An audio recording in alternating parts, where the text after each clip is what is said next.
प्यारे बच्चों, मैं आपकी हिंदी विषय की अध्यापिका मधु मांडिल आज आपको पाठ 20 देशभक्त चोर पढ़ाने जा रही हूँ। आप इस पाठ को ध्यान से सुनिए और समझने का प्रयत्न कीजिए। एक रात एक चोर चोरी करने के इरादे से निकला। कुछ देर बाद वहाँ एक सेठ के आलीशान घर के सामने से गुजरा। चोर ने सोचा, क्यों ना आज यही चोरी की जाए। यह सोचकर वह सेठ के घर में पीछे के दरवाजे से घुस गया। कुछ ही समय में वह उस कमरे में पहुंच गया जहां बहुत सारे कीमती गहने और बहुमूल्य वस्तुएं रखी हुई थी। उसने जल्दी जल्दी वे सारी चीज़ें एक थैले में भर ली। तभी खटपट की आवाज़ सुनकर सेठ की नींद खुल गई। वह पुलिस को भी फ़ोन नहीं कर सकता था क्योंकि फ़ोन उसी कमरे में रखा हुआ था जिसमें चोर चोरी कर रहा था। बच्चों, आपने देखा चोर का काम क्या होता है? चोरी करने। तो एक रात वह चोरी करने के इरादे से निकला तो कुछ देर बाद वह एक सेठ के आलीशान घर के सामने से गुजरा। जब चोर ने सेठ का आलीशान घर देखा तो सोचा, क्यों ना आज सेठ के घर में ही चोरी की जाए। यह सोचकर वह सेठ के घर में पीछे के दरवाजे से घुस गया और उस कमरे में पहुंच गया जहां बहुत सारे कीमती गहने और बहुमूल्य वस्तुएं रखी थी। उसने क्या किया बच्चों? जल्दी जल्दी सारी चीज़ें एक थैले में भर ली। तभी खटपट की आवाज़ सुनकर सेठ की नींद खुल गई। वह पुलिस को फ़ोन नहीं कर सकता था क्योंकि वह फ़ोन उस कमरे में था जिस कमरे में चोर चोरी कर रहा था। जब उसे कुछ भी न सूझा तो उसने ग्रामोफोन पर राष्ट्रगान की धुन बजा दी। अपने देश का राष्ट्रगान सुनते ही चोर तुरंत सावधान की मुद्रा में खड़ा हो गया। ऐसा उचित मौका देखकर सेठ ने तुरंत रस्सी से चोर के हाथ पांव बांध दिए और पुलिस को सूचना दी। पुलिस ने आकर चोर को पकड़ लिया। उसे हथकड़ी डालकर हवालात में बंद कर दिया। सुबह पुलिस उसे लेकर अदालत पहुंची। अदालत में सेठ को भी बुलाया गया। पहले सेठ के बयान लिए। सेठ बोला कि मैंने इसे देखकर ग्रामोफोन पर राष्ट्रगान की धुन लगा दी जिससे यह चोर सावधान की मुद्रा में खड़ा हो गया। मैंने मौका देखकर इसके हाथ पैर बांधकर पुलिस को सूचना दे दी।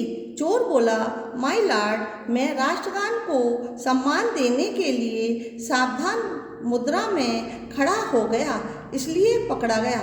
तो बच्चों, आपने देखा कि सेठ पुलिस को फ़ोन नहीं कर सकता था क्योंकि फ़ोन उसी कमरे में था जिसमें चोर चोरी कर रहा था। फिर उसने क्या किया? ग्रामोफोन पर राष्ट्रगान की धुन बजा दी।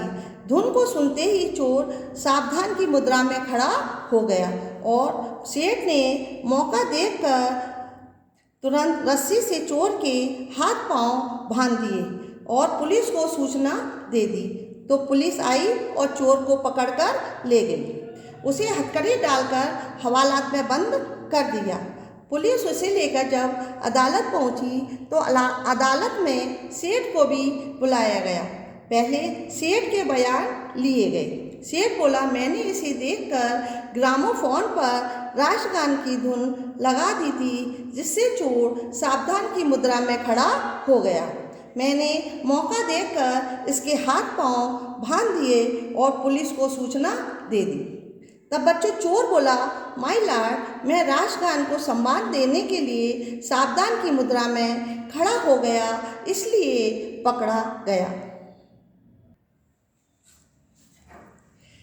दोनों पक्षों की बात सुनकर जज ने निर्णय देते हुए कहा, राष्ट्रगान के समय सावधान की मुद्रा में खड़े होकर चोर ने यह सिद्ध कर दिया कि वह एक सच्चा देशभक्त है। अतः इसे सजा देना इसके प्रति अन्याय होगा। इसलिए यह अदालत उसे बाइज्जत रिहा करती है। इसके साथ ही साबित होता है कि सेठ ने राष्ट्रगान के समय सावधान की मुद्रा में खड़े न होकर उस धुन का निरादर किया और चोर को बांधने में लगा रहा। अतः उसके इस अपराध के लिए अदालत उसे 1 माह के कारावास की सजा देती है। तो बच्चों, जब जज ने दोनों पक्षों की बात सुनकर यह निर्णय दिया कि चोर ने राष्ट्रगान की धुन का सम्मान किया, इसलिए वह सावधान की मुद्रा में खड़ा रहा और पकड़ा गया, परंतु सेठ ने राष्ट्रगान की धुन का निरादर किया और चोर को बांधने में लगा रहा। इसलिए जज ने चोर को बाइज्जत रिहा कर दिया और सेठ को 1 माह के कारावास की सजा सुनाई। अदालत का ऐसा फैसला सुनकर सभी दंग रह गए। सबने जज के इस ऐतिहासिक फैसले की जमकर तारीफ की। तो बच्चों, आपने देखा कि चोर चोरी करने आया, परंतु जब उसने राष्ट्रगान की धुन सुनी तो वह सावधान मुद्रा में खड़ा हो गया, क्योंकि उसने राष्ट्रगान की धुन का सम्मान किया था और जज ने भी उसे सच्चा देशभक्त बताकर बाइज्जत रिहा कर दिया। बच्चों, इससे संबंधित अभ्यास कार्य भेजा जा चुका है, उसे आप अपनी अभ्यास पुस्तिका में लिखिए और याद कीजिए। घर पर रहिए, स्वस्थ रहिए। धन्यवाद।